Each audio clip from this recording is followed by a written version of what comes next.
Amigos, Venezuela es uno de los países de América con peores índices de embarazos entre niñas y adolescentes y desconocimiento en torno a la sexualidad, papel de la familia y la escuela. Yo cada vez que toco estos temas, siempre quedo perplejo, siempre, con el tema del embarazo temprano, todas estas cosas que verdaderamente nos tienen que llamar no solamente a la conciencia, sino a la reacción y a la acción posible como parte de la sociedad. Me acompaña Andrea Pereira, oficial del Programa de Educación Sexual Integral ESI, en representación del programa UNFPA, Fondo de Población de Naciones Unidas. Caramba, Andrea, qué gusto volver a tenerte por acá. Buenos días, muchas gracias por habernos invitado de nuevo para hablar de este tema tan relevante. Sí, y al hacerlo estamos prácticamente que abriendo una ventana, ¿no? Para asomarnos otra vez, porque a veces lo urgente nos aleja de tantos asuntos necesarios, imprescindibles. Desde el enfoque venezolano, con las cifras a la mano posibles, con el conocimiento que se tenga de la materia y desde tu investidura, ¿qué nos puedes decir sobre la situación actual de este tema? Bueno, recientemente, para decir inclusive el año pasado, 2022, CEPAL, CELADE, volvieron a actualizar las estadísticas regionales de embarazo en la adolescencia y para la población de 15 a 19, Venezuela en el ranqueo latinoamericano sigue manteniendo el segundo lugar dentro de la región de América Latina y el Caribe. Hay unas noticias que pueden ser positivas, y es que así como en toda la región de América Latina y el Caribe, el embarazo en la adolescencia viene disminuyendo, en Venezuela también. Lo único es que hay una tasa muy lenta de reducción. Entonces sigue siendo un problema importante, seguimos teniendo en ese ranking una muy mala posición, sobre todo porque en el contexto regional los países han avanzado mucho más sustantivamente que lo que ha avanzado Venezuela en esto. Entonces, sin ninguna duda, sigue siendo un problema principal y además por todo lo que acarrea derivado de lo que son sus causas y por supuesto que también sus consecuencias. Entonces tenemos que seguir trabajando fuertemente para avanzar en la reducción del embarazo en la adolescencia. Y con respecto a esto, además, yo quisiera resaltar que este estudio regional también identifica un efecto que se incrementa y se acrecienta en el marco de la pandemia, como lo es el abuso sexual.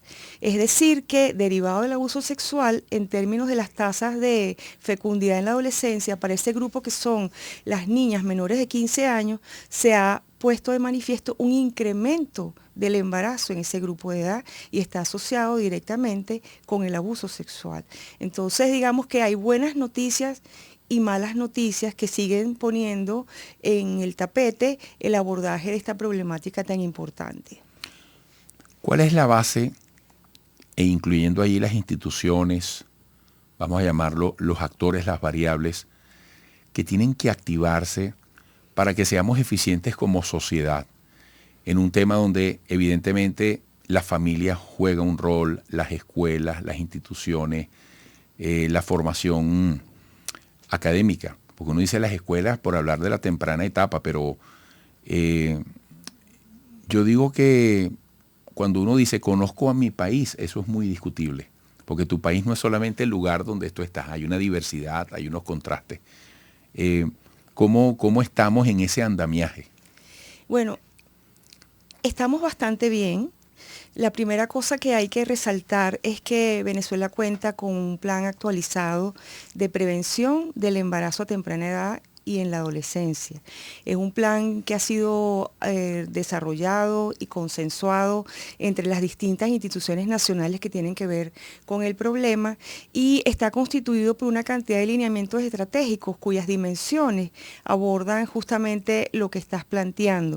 O sea, hay como una fórmula a partir de la experiencia desarrollada donde se dice que para abordar el problema del embarazo en la adolescencia no te centras solamente en la niña o en el niño, en las y los adolescentes, sino que tienes que abordar como a través de círculos de trabajo a esta persona, pero también a la familia, a la comunidad, a las instituciones, a la sociedad en general. Y este plan de Venezuela contempla todas estas líneas de acción, y hay dos que son fundamentales, que son la educación integral de la sexualidad, que para efectos del plan es el lineamiento estratégico número 1, y la otra es la atención integral diferenciada de la salud para las y los adolescentes, que para efectos del plan es la línea estratégica número 2, pero también abordas el sistema de protección, que es la línea 3, abordas directamente un punto que es crucial, que es el empoderamiento de la población adolescente, que las y los adolescentes tengan la información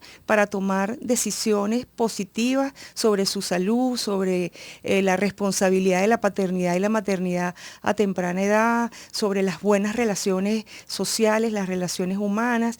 Luego también hay una línea que aborda a la familia, la línea 5 también está previsto investigación, abordar grupos especiales con enfoques distintos, porque no puedes abordar, por ejemplo, educación integral de la sexualidad de la misma manera con población con discapacidad o con grupos indígenas. Luego también está previsto el tema de la investigación y el de la información. Y el punto está en cómo desarrollar de manera universal para todo el país y con todos estos diversos enfoques este plan que está previsto. Hay que reconocer que en el caso de la línea 1, el Ministerio del Poder Popular para la Educación ha hecho un avance interesante que lo podemos comentar de todo lo que es el despliegue de la educación integral de la sexualidad. En su desarrollo conceptual está bastante avanzado. En el trabajo de formación del personal docente hay un camino que se están dando, y esto aquí es muy importante porque si no tienes personal docente formado, no puedes llegar a la población estudiantil con todos estos contenidos científicamente manejados en un marco normativo legislativo nacional adecuado a lo que es la norma nacional, muy importante desde un punto de vista progresista, como el currículum venezolano lo contempla, es decir, adecuado a cada etapa del ciclo de vida, según modalidades y niveles, o sea, toda una cantidad de elementos que deben ser conocidos y manejados a través de la formación del personal docente para poder llegar a la población estudiantil. Y en la línea número 2 de salud también hay una propuesta que tiene un marco normativo muy desarrollado, partiendo, por ejemplo, desde las normas de salud sexual y reproductiva, pero en concreto los protocolos de atención clínica a la población adolescente, y se concreta a través de una estrategia que se conoce como consultas diferenciadas para adolescentes con personal de salud que está formado también para atender a la población adolescente. Y hay un elemento aquí que es muy importante, que puedan disponer de métodos de protección seguros en el caso de que la población adolescente decida iniciarse sexualmente.